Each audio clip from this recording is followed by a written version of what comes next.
আসসালামু আলাইকুম ওয়ারাহমাতুল্লাহি ওয়াবারাকাতুহু। প্রিয় দর্শকবৃন্দ, রমজান মাস হল আল্লাহ তাআলার বিশেষ রহমত, মাগফিরাত ও নাজাতের মাস। এই মাসে একজন মুমিন বান্দার জন্য জান্নাতের দরজা খুলে দেওয়া হয়, জাহান্নামের দরজা বন্ধ করে দেওয়া হয় এবং শয়তানদের শিকলে আবদ্ধ করা হয়। কিন্তু এই মহিমান্বিত মাসে যারা বিনা কারণে রোজা ভাঙে বা ইচ্ছাকৃতভাবে রোজা রাখে না, তাদের সম্পর্কে কোরআন ও হাদিসে এমন ভয়ঙ্কর শাস্তির কথা এসেছে যা শুনলে যে কোনো মানুষের অন্তর কেঁপে উঠবে। আজকের এই ভিডিওতে আমরা একে একে সেই শাস্তিগুলো তুলে ধরব। শুরু থেকে শেষ পর্যন্ত মনোযোগ দিয়ে দেখুন। ইনশাআল্লাহ আজকের পর আর কেউ রমজানকে হালকাভাবে নেবেন না। রমজান মাসে যারা ইচ্ছাকৃতভাবে রোজা রাখে না, তাদের প্রথম এবং সবচেয়ে বড় শাস্তি হল তারা কখনো জান্নাতে প্রবেশ করতে পারবে না, যদি তওবা না করে। এটি কোনো সাধারণ কথা নয়। এ ব্যাপারে রাসূলুল্লাহ সাল্লাল্লাহু আলাইহি ওয়াসাল্লাম কঠোর সতর্কবার্তা দিয়েছেন। হাদিসে এসেছে, যে ব্যক্তি রমজান মাসে বিনা ওজরে ইচ্ছাকৃতভাবে একটিও রোজা ছেড়ে দেয়, সে যদি সারা জীবন রোজা রাখে, তবুও সেই একটি রোজার ক্ষতিপূরণ হবে না। এই হাদিসটি জামিআত তিরমিজি, সুনান আবি দাউদ এবং সুনান ইবনে মাজাহে বর্ণিত হয়েছে। একটু ভাবুন, সারা জীবন রোজা রেখেও যদি একটি রোজার ক্ষতিপূরণ না হয়, তাহলে যে ব্যক্তি পুরো রমজানই ছেড়ে দেয়, তার কি অবস্থা হবে? সেই মানুষের আমলনামায় রমজানের জায়গাটি একদম শূন্য থেকে যাবে, আর সেই শূন্যতা কোনো দিন পূরণ হবে না, যদি না সে আন্তরিক তওবা করে। এরপর আসে দ্বিতীয় শাস্তির কথা। যারা রমজানে রোজা না রেখে খাওয়া দাওয়ায় লিপ্ত থাকে এবং গাফিল জীবন কাটায়, তাদের জন্য আখিরাতে কি ধরনের খাদ্যের ব্যবস্থা আছে তা জানলে শরীর শিউরে ওঠে। আল্লাহ তাআলা কোরআনে জাহান্নামবাসীদের খাদ্যের বর্ণনা দিয়েছেন কোরআনের সূরা আল গাশিয়াতে। সেখানে বলা হয়েছে, সেদিন অনেক মুখ হবে লাঞ্ছিত, পরিশ্রমে ক্লান্ত, তারা জ্বলন্ত আগুনে প্রবেশ করবে। তাদের পান করতে দেওয়া হবে ফুটন্ত গরম পানির ঝর্ণা থেকে, আর তাদের খাবার হবে কাঁটাযুক্ত এক বিষাক্ত গাছ, যা না পুষ্টি দেবে না ক্ষুধা নিবারণ করবে। যে গাছ গলায় আটকে যাবে, গিলতে পারবে না, বের করতেও পারবে না। এই দুনিয়ায় যারা রমজান মাসে আল্লাহর সন্তুষ্টির জন্য সামান্য খাবার ত্যাগ করতে রাজি হল না, আখিরাতে তাদের সামনে এমন খাদ্যই উপস্থিত করা হবে, দুনিয়ায় পেট ভরে খেয়েছিল, আর আখিরাতে সেই পেট জ্বলন্ত আগুনে পুড়বে। তৃতীয় যে শাস্তির কথা হাদিসে এসেছে তা শুনলে সত্যিই গায়ে কাঁকা দেয়। সাহাবী আবু উমামা আল বাহিলি রাদিয়াল্লাহু আনহু বর্ণনা করেন, একবার রাসূলুল্লাহ সাল্লাল্লাহু আলাইহি ওয়াসাল্লাম বলেন, আমাকে দুজন মানুষ দেখানো হলো। তাদের ঠোঁট বড় বড় লোহার কাঁচি দিয়ে বারবার কেটে ফেলা হচ্ছে, কাটা হচ্ছে, আবার জোড়া লাগছে, আবার কাটা হচ্ছে। এই যন্ত্রণা থামছে না, শেষ হচ্ছে না। রাসূলুল্লাহ সাল্লাল্লাহু আলাইহি ওয়াসাল্লাম জিজ্ঞেস করলেন, এরা কারা? জবাবে বলা হলো, এরা সেই মানুষ যারা রমজান মাসে ইফতারের সময় হওয়ার আগেই ইচ্ছাকৃতভাবে খেয়ে নিত। শুধু সামান্য আগে ইফতার করার কারণেই যদি এমন কঠিন শাস্তি হয়, তাহলে যে ব্যক্তি সকাল থেকে রাত পর্যন্ত নির্দ্বিধায় খেয়ে দিয়ে রোজার কোনো পরোয়া করল না, তার জন্য কি অপেক্ষা করছে তা কল্পনা করাও কঠিন। চতুর্থ শাস্তি হল আল্লাহর সাথে বিশেষ সম্পর্ক থেকে বঞ্চিত হওয়া। আল্লাহ তাআলা হাদিসে কুদসিতে বলেছেন, রোজা আমার জন্য, আর আমি নিজেই এর প্রতিদান দেব। বান্দা আমার জন্য তার পানাহার ও কামনা বাসনা ত্যাগ করে। এই একটি বাণীই প্রমাণ করে রোজার সাথে আল্লাহর সম্পর্ক কতটা সরাসরি ও বিশেষ। অন্যান্য ইবাদতের সওয়াব নির্দিষ্ট করে বলা হয়েছে, কিন্তু রোজার পুরস্কার সম্পর্কে আল্লাহ নিজেই বলেছেন তিনি নিজ হাতে প্রতিদান দেবেন, তার ইচ্ছামতো, যার কোনো সীমা নেই। এখন যে ব্যক্তি রোজাই রাখল না, সে এই অসীম পুরস্কার থেকে বঞ্চিত হল, আল্লাহর সাথে এই বিশেষ সম্পর্ক থেকেও বঞ্চিত হল। এর চেয়ে বড় ক্ষতি একজন মানুষের জীবনে আর কি হতে পারে? পঞ্চম শাস্তি হল জাহান্নামের কাছাকাছি হয়ে যাওয়া। রাসূলুল্লাহ সাল্লাল্লাহু আলাইহি ওয়াসাল্লাম বলেছেন, যে বান্দা আল্লাহর পথে একটি দিন রোজা রাখে, আল্লাহ তার মুখমণ্ডলকে জাহান্নাম থেকে ৭০ বছরের দূরত্বে রাখেন। এখন উল্টো দিক থেকে ভাবুন, যে রোজা রাখল না, সে এই ৭০ বছরের দূরত্বের সুরক্ষা পেল না, অর্থাৎ সে জাহান্নামের আরও নিকটে অবস্থান করল। রমজানের প্রতিটি দিন রোজা না রাখা মানে প্রতিদিনই এই সুরক্ষা থেকে বঞ্চিত হওয়া। যে ব্যক্তি পুরো রমজান রোজা রাখল না, সে ৩০টি দিন এই সুরক্ষা ছাড়াই কাটাল।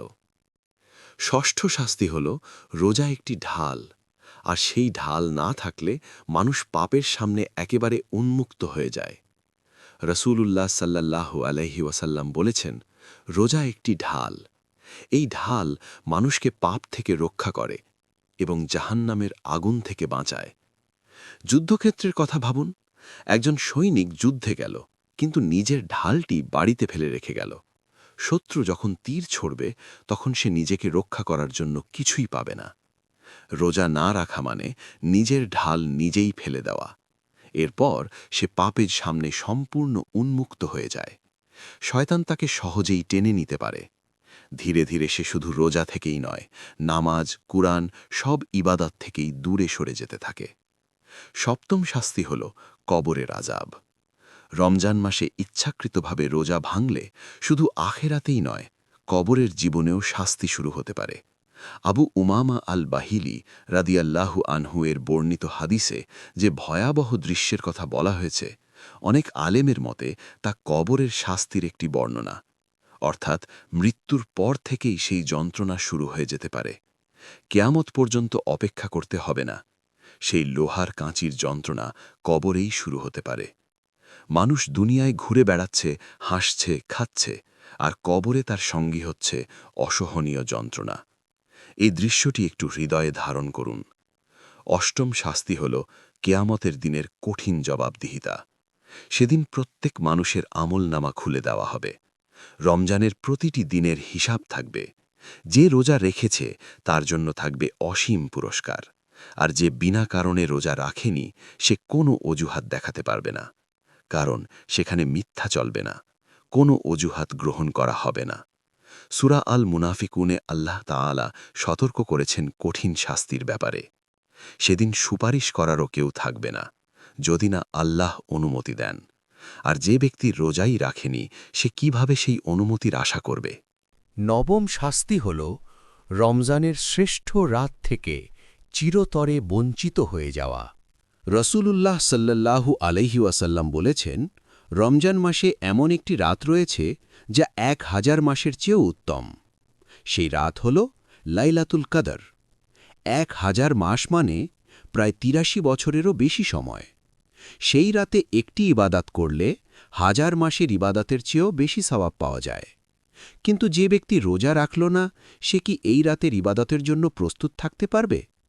রোজা হল রমজানের আধ্যাত্মিক পরিবেশে প্রবেশের চাবিকাঠি। রোজা না রাখলে সেই দরজাই বন্ধ হয়ে যায়। তারাবিহ, কোরআন তিলাওয়াত, দোয়া সবকিছু থেকেই সে ধীরে ধীরে বঞ্চিত হয়ে যায়। এই বঞ্চনার ক্ষতি হিসাব করে শেষ করা যাবে না। দশম শাস্তি হল আল্লাহর পক্ষ থেকে ধীরে ধীরে ধ্বংসের দিকে ঠেলে দেওয়া। অনেকে মনে করেন, রোজা না রেখেও তো ভালোই আছি, কোনো সমস্যা তো হচ্ছে না। এই চিন্তাটি সবচেয়ে ভয়ঙ্কর। কোরআনে আল্লাহ তাআলা বলেছেন, তিনি কিছু মানুষকে ধীরে ধীরে এমনভাবে পাকড়াও করেন যে তারা বুঝতেই পারে না। অর্থাৎ মানুষ পাপ করতে থাকে আর ভাবে সব ঠিক আছে, কিন্তু বাস্তবে সে আল্লাহর অসন্তুষ্টির মধ্যেই ডুবে থাকে, শুধু তা অনুভব করতে পারে না।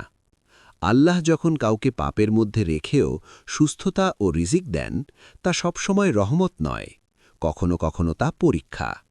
আর সেই পরীক্ষায় ব্যর্থ হলে পরিণতি অত্যন্ত কঠিন হয়। একাদশ শাস্তি হল ইসলামের একটি মূল স্তম্ভ দুর্বল হয়ে পড়া।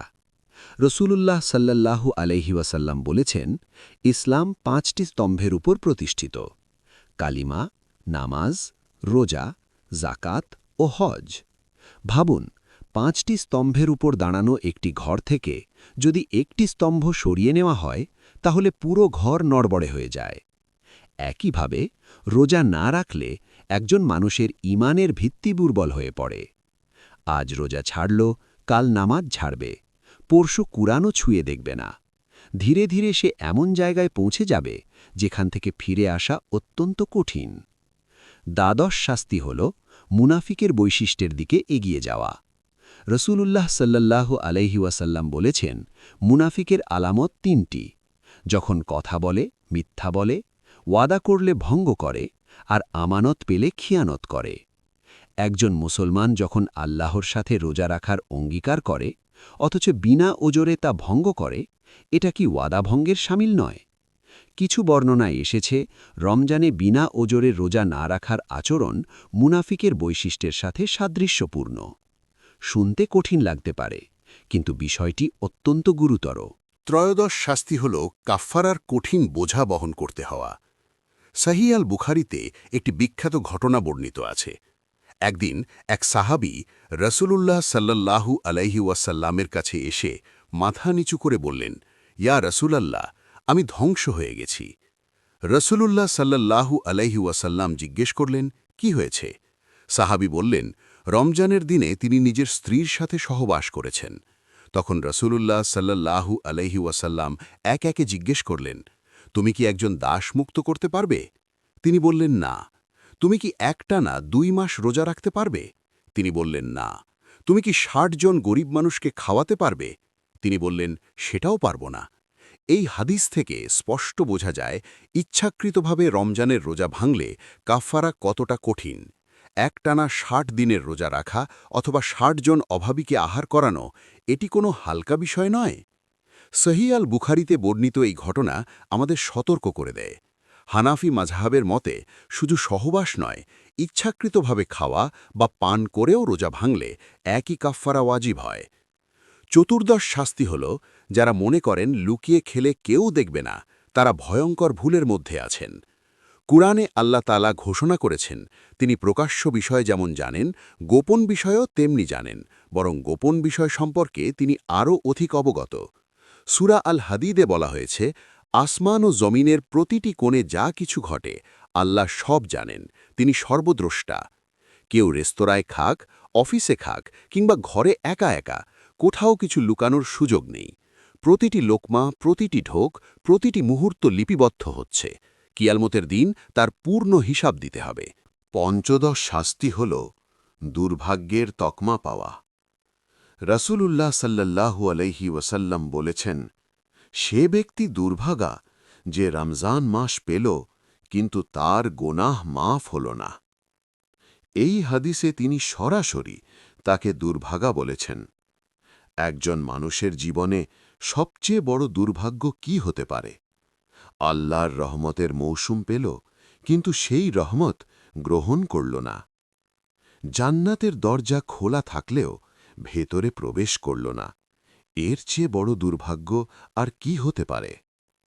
এত শাস্তির কথা শুনে অনেকের মনে প্রশ্ন আসতে পারে, আমি তো অতীতে অনেক রোজা মিস করেছি, এখন কি আমার জন্যে ক্ষমা নেই? হ্যাঁ, অবশ্যই আছে, যদি আন্তরিক তওবা করা হয়। আল্লাহর রাহমাত সমস্ত গুনাহের চেয়েও বড়। এই প্রশ্নের জবাবে আল্লাহ তাআলা নিজেই কোরআনে ঘোষণা করেছেন, হে আমার বান্দারা, যারা নিজেদের ওপর অত্যাচার করেছ, তোমরা আল্লাহর রহমত থেকে নিরাশ হও না। নিশ্চয়ই আল্লাহ সমস্ত গুনাহ ক্ষমা করেন। তিনি অতি ক্ষমাশীল, পরম দয়ালু। এর অর্থ, দরজা এখনও বন্ধ হয়ে যায়নি, কিন্তু সেই দরজায় এখনই কড়া নাড়তে হবে। দেরি করলে হয়তো আর সুযোগ নাও থাকতে পারে। তাই যদি অতীতে রোজা মিস হয়ে থাকে, এখনই খাঁটি তওবা করুন, অন্তর থেকে অনুশোচনা করুন। যত রোজা কাজা বাকি আছে, সম্ভব হলে পরবর্তী রমজানের আগেই আদায় করুন, আর এই রমজান থেকেই নতুনভাবে জীবন শুরু করুন। আল্লাহ তাআলা আমাদের সবাইকে রমজানের প্রতিটি রোজা যথাযথভাবে পালন করার তাওফিক দান করুন। আমাদের অতীতের সব ভুল ত্রুটি ক্ষমা করুন এবং আজ আলোচিত শাস্তিগুলো থেকে হেফাজত করুন। আমিন। তাই রমজান মাসে বেশি বেশি আমল করার চেষ্টা করুন। নিয়মিত রোজা রাখুন, নামাজ পড়ুন, কুরআন তেলাওয়াত করুন। এই বরকতময় মাসটিকে অবহেলায় নষ্ট করবেন না। ভিডিওটি ভালো লাগলে লাইক করুন, কমেন্ট করুন এবং শেয়ার করুন।